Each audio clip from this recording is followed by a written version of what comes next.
আসসালামু আলাইকুম, সকলকে আমার চ্যানেলে স্বাগতম জানাচ্ছি। আজকে আপনাদের জন্য নিয়ে এলাম গরুর মাংসের বোনের রেসিপি।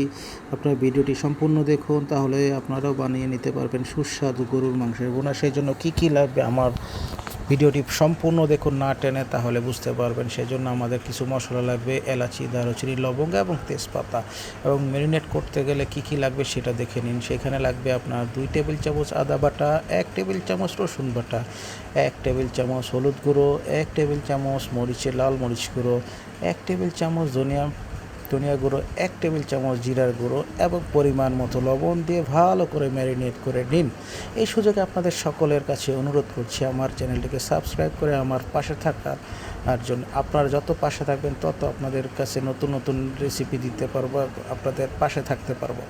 এখন একটি পাত্রের মধ্যে পরিমাণ মতো তেল দিয়ে নিন এবং কিছু পেঁয়াজ কুচি দিয়ে ভালো করে ব্রাউন কালার হওয়ার আগ পর্যন্ত নাড়তে থাকুন। এবং যত রকমের মশলা আছে সেগুলো দিয়ে দিন: তেজপাতা, এলাচি, দারুচিনি এবং লবঙ্গ।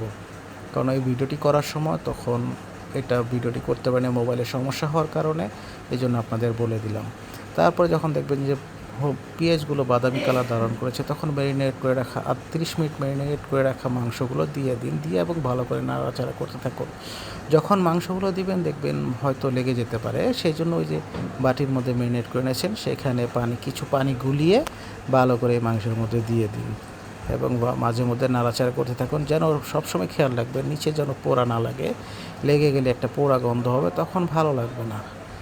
এবং যেন লেগে না যায়, মাঝে মধ্যে হালকা যখন দেখবে নাড়াচাড়া করতে থাকুন। যদি দেখবেন যে না হয়, তাহলে সামান্য কিছু পানি দিয়ে মাংসটা কষিয়ে নিন। একটা কথা আছে না, যত বেশি কষা দেবেন তত মাংস স্বাদ ভালো হবে।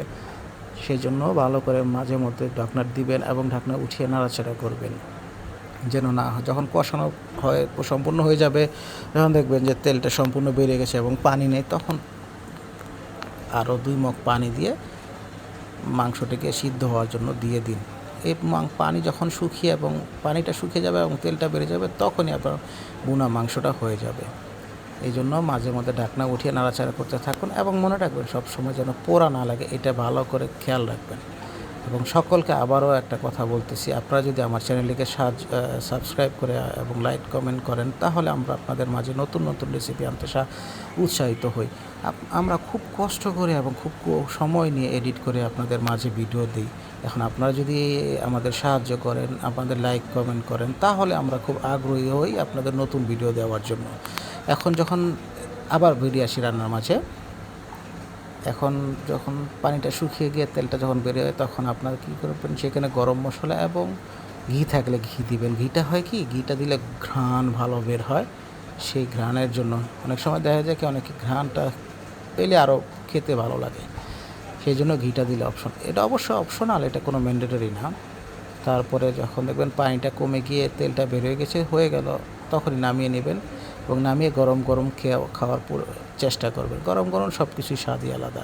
হয় ভাত দিয়েও খেতে পারেন, রুটি দিয়েও খেতে পারেন। আমি অবশ্য ভাত দিয়ে খুব পছন্দ করেছি, এত সুন্দর গরুর মাংসের ভুনো দিয়ে।